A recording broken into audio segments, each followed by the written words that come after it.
Egg bhurji റെഡിയാക്കുന്ന രീതി എങ്ങനെയാണെന്ന് നോക്കാം. അപ്പോൾ അതിനുവേണ്ടി ഞാനിവിടെ ഒരു 8 മുട്ട എടുത്ത് വെച്ചിട്ടുണ്ട്. പിന്നീട് വേണ്ടുന്നതെന്ന് പറഞ്ഞാൽ ഒരു 4 സവാള, വലിയ 4 സവാള എടുത്തിട്ട് നൈസായിട്ട് കട്ട് ചെയ്തത് എടുത്ത് വെച്ചിട്ടുണ്ട്. അതിൻ്റെ കൂട്ടത്തിൽ ഒരു ചെറിയ കഷ്ണം ഇഞ്ചി കൊത്തി അരിഞ്ഞത് എടുത്ത് വെച്ചിട്ടുണ്ട്. ഒരു 6 പച്ചമുളക് നൈസായിട്ട് കട്ട് ചെയ്തത് എടുത്ത് വെച്ചിട്ടുണ്ട്. ഇതെന്ന് പറയുന്നത് ബട്ടറാണ്. ഒരു ചെറിയൊരു ക്യൂബ് ബട്ടർ എടുത്ത് വെച്ചിട്ടുണ്ട്. പിന്നീട് ഇതിലേക്ക് എടുത്ത് വെച്ചിരിക്കുന്നത് പാവ് ഭാജി മസാലയാണ്. പാവ് ഭാജി മസാല ഇല്ല എന്നുണ്ടെങ്കിൽ സാധാ ഗരം മസാലയും അതുപോലെ തന്നെ മുളക് പൊടി യൂസ് ചെയ്യാവുന്നതാണ്. ഇത് മഞ്ഞൾപ്പൊടി, ഒരു 1/2 ടീസ്പൂൺ അളവിൽ മഞ്ഞൾപ്പൊടി എടുത്ത് വെച്ചിട്ടുണ്ട്. ആവശ്യത്തിനുള്ള ഉപ്പ് എടുത്ത് വെച്ചിട്ടുണ്ട്. കുറച്ച് മല്ലിയില എടുത്ത് വെച്ചിട്ടുണ്ട്. 2 വലിയ തക്കാളി നൈസായിട്ട് കട്ട് ചെയ്തത് എടുത്ത് വെച്ചിട്ടുണ്ട്. അപ്പോൾ ഇത്രയും ഇൻഗ്രീഡിയൻസ് ഉപയോഗിച്ചിട്ട് എഗ്ഗ് ബുർജി റെഡിയാക്കുന്ന രീതി എങ്ങനെയാണെന്ന് നോക്കാം. എഗ്ഗ് ബുർജി റെഡിയാക്കാൻ വേണ്ടി ഞാനിവിടെ ഒരു കടായി വെച്ചിട്ടുണ്ട്. അപ്പോൾ കടായി നല്ലതുപോലെ ചൂടായി. അപ്പോൾ ഇതിലേക്ക് ഞാൻ 1 ടീസ്പൂൺ അളവിൽ എണ്ണ ഒഴിച്ചു കൊടുക്കുകയാണ്.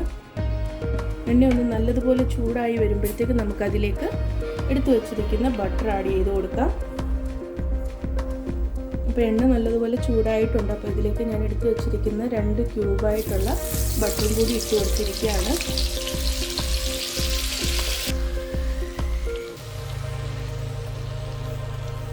അപ്പോൾ ബട്ടർ ഇവിടെ നല്ലതുപോലെ മെൽറ്റായി. അപ്പോൾ ഇതിലേക്ക് നമുക്ക് കട്ട് ചെയ്ത് വെച്ചിരിക്കുന്ന സവാള ഇട്ട് കൊടുക്കാം.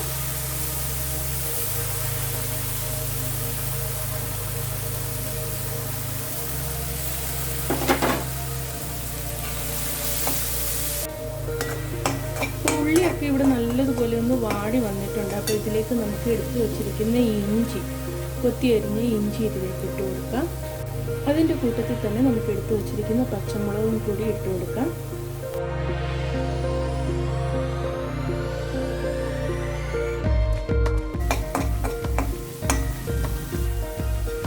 പച്ചമുളകും ഇഞ്ചിയും ഉള്ളിയൊക്കെ ഇവിടെ നല്ലതുപോലെ ഒന്ന് വാടി വന്നിട്ടുണ്ട്. അപ്പോൾ ഇതിലേക്ക് നമുക്ക് എടുത്ത് വെച്ചിരിക്കുന്ന മഞ്ഞൾപ്പൊടി ഇട്ട് കൊടുക്കാം. ഒരു 1/2 സ്പൂൺ അളവിൽ മഞ്ഞൾപ്പൊടി എടുത്ത് വെച്ചിട്ടുണ്ടായിരുന്നു. അതുപോലെ തന്നെ നമ്മൾ എടുത്ത് വെച്ചിരുന്ന പാവ് ഭാജി മസാല, 1/2 ടീസ്പൂൺ അളവിലുള്ള പാവ് ഭാജി മസാലയും കൂടി ഇതിലേക്ക് ഇട്ട് കൊടുത്തിരിക്കുകയാണ്. ഇനി ഇതിൻ്റെ ഒരു പച്ചമണം മാറും വരെ നമുക്കിതൊന്ന് ഫ്രൈ ചെയ്തെടുക്കാം.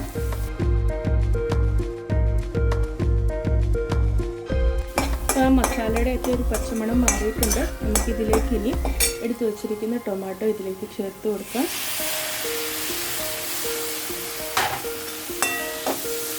ഇനി നല്ലതുപോലെ ഒന്ന് മിക്സ് ചെയ്ത്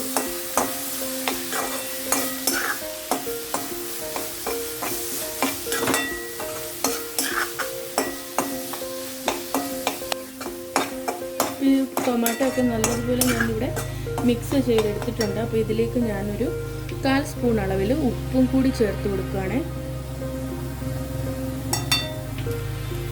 ഇതിനി നല്ലതുപോലെ ഒന്ന് മിക്സ് ചെയ്തതിന് ശേഷം നമുക്കൊരു 5 മിനിറ്റ് ഇതൊന്ന് അടച്ച് വെച്ച് വേവിച്ചെടുക്കാം. ഇപ്പോൾ ഗ്യാസ് ഹൈ ഫ്ലെയിമിലാണ് ഞാൻ വെച്ചിരിക്കുന്നത്. അപ്പോൾ ഇതൊന്ന് മിക്സ് ആയിട്ടുണ്ട്. ഇനി നമുക്കിതൊരു അടപ്പുപാത്രം വെച്ച് അടച്ചതിന് ശേഷം ഗ്യാസ് ഒന്ന് ലോ ഫ്ലെയിമിലേക്ക് മാറ്റാം. ഒരു 5 മിനിറ്റ് അതൊന്ന് വേവും വരെ നമുക്കൊന്ന് വെയിറ്റ് ചെയ്യാം. ഉള്ളിയും തക്കാളിക്കൊക്കെ വേവുന്ന ആ ടൈം കൊണ്ട് നമുക്ക് ഈ മുട്ട ഒന്ന് ബീറ്റ് ചെയ്തെടുക്കാം.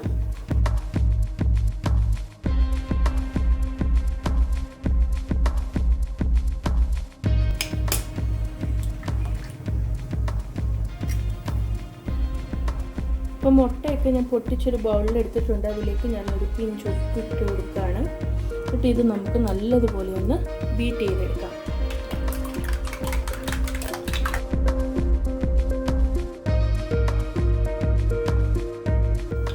ഇപ്പോൾ മുട്ടയൊക്കെ ഇവിടെ ഞാൻ ബീറ്റ് ചെയ്തെടുത്തിട്ടുണ്ട്.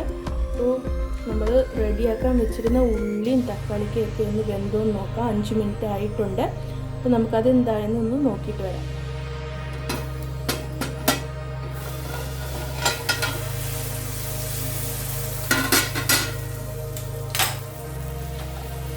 ഉള്ളിയും തക്കാളിക്കൊക്കെ ഇവിടെ നല്ലതുപോലെ വെന്ത് ഉടഞ്ഞു വന്നിട്ടുണ്ട്. സോഫ്റ്റ് ആയിട്ടുണ്ട്. ഇതൊക്കെ ഇവിടെ റെഡി ആയില്ല. അപ്പോൾ ഇതിലേക്ക് നമുക്കിനി ബീറ്റ് ചെയ്ത് വെച്ചിരിക്കുന്ന മുട്ട ഒഴിച്ചു കൊടുക്കാം.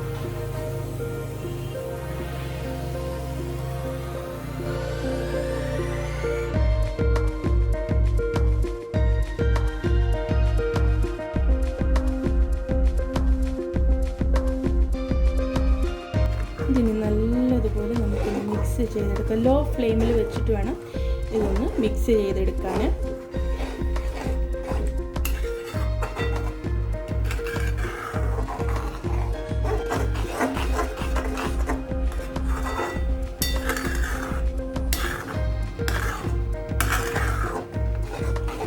ഇതിവിടെ ഞാൻ നല്ലതുപോലെ മിക്സ് ചെയ്തെടുത്തിട്ടുണ്ട്. ഇനി നമുക്ക് ഗ്യാസ് ഒന്ന് ഹൈ ഫ്ലെയിമിലേക്ക് മാറ്റാം.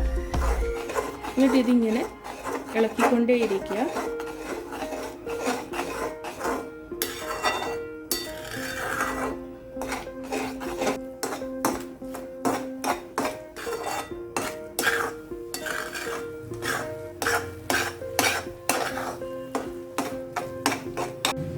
ഇപ്പോൾ മിക്സിംഗ് ഒക്കെ ചെയ്ത് നമ്മുടെ അണ്ടാ ബുർജി ഇവിടെ റെഡി ആയി വന്നിട്ടുണ്ട്.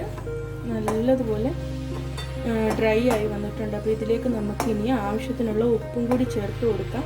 ഓൾറെഡി നമ്മൾ തക്കാളിക്കൊക്കെ ചേർത്ത് ആ ഒരു ടൈമിൽ ഉപ്പ് ചേർത്തിട്ടുണ്ടായിരുന്നു. അതുപോലെ മുട്ട ബീറ്റ് ചെയ്ത ടൈമിലും നമ്മൾ ആവശ്യത്തിനുള്ള ഉപ്പ് ചേർത്തിട്ടുണ്ടായിരുന്നു. അപ്പോൾ ഇപ്പോൾ ഉപ്പൊന്ന് ടേസ്റ്റ് ചെയ്തപ്പോൾ കുറച്ച് ഉപ്പിൻ്റെ കുറവുണ്ട്. അപ്പോൾ നമുക്കിതിലേക്ക് ആവശ്യത്തിനുള്ള ഉപ്പും കൂടി ചേർത്ത് കൊടുക്കാം.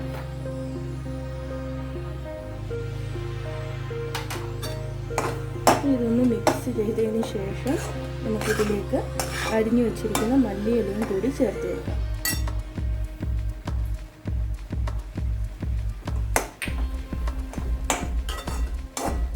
ഇത്രയേ ഉള്ളൂ കാര്യം. നമ്മുടെ എഗ്ഗ് ബുർജി ഇവിടെ റെഡി ആയിട്ടുണ്ട്. ഇതിനി ഞാൻ ഒരു സെർവിങ് ഡിഷിലേക്ക് മാറ്റുകയാണ്. അങ്ങനെ നമ്മുടെ സ്വാദിഷ്ടമേറിയ എഗ്ഗ് ബുർജി ഇവിടെ റെഡി ആയിട്ടുണ്ട്. അപ്പോൾ നിങ്ങൾക്ക് ഏവർക്കും എൻ്റെ റെസിപ്പി ഇഷ്ടപ്പെട്ടു എന്ന് ഞാൻ വിശ്വസിക്കുന്നു. അപ്പോൾ നിങ്ങളിതെല്ലാം വീടുകളിൽ ട്രൈ ചെയ്ത് നോക്കുക. നിങ്ങളുടെ വിലയേറിയ അഭിപ്രായങ്ങളും ഞങ്ങളെ അറിയിക്കുക. അപ്പോൾ അടുത്തൊരു എപ്പിസോഡിൽ പുതിയൊരു വീഡിയോയുമായി കാണുന്നത് വരേക്കും താങ്ക് യു. Take care.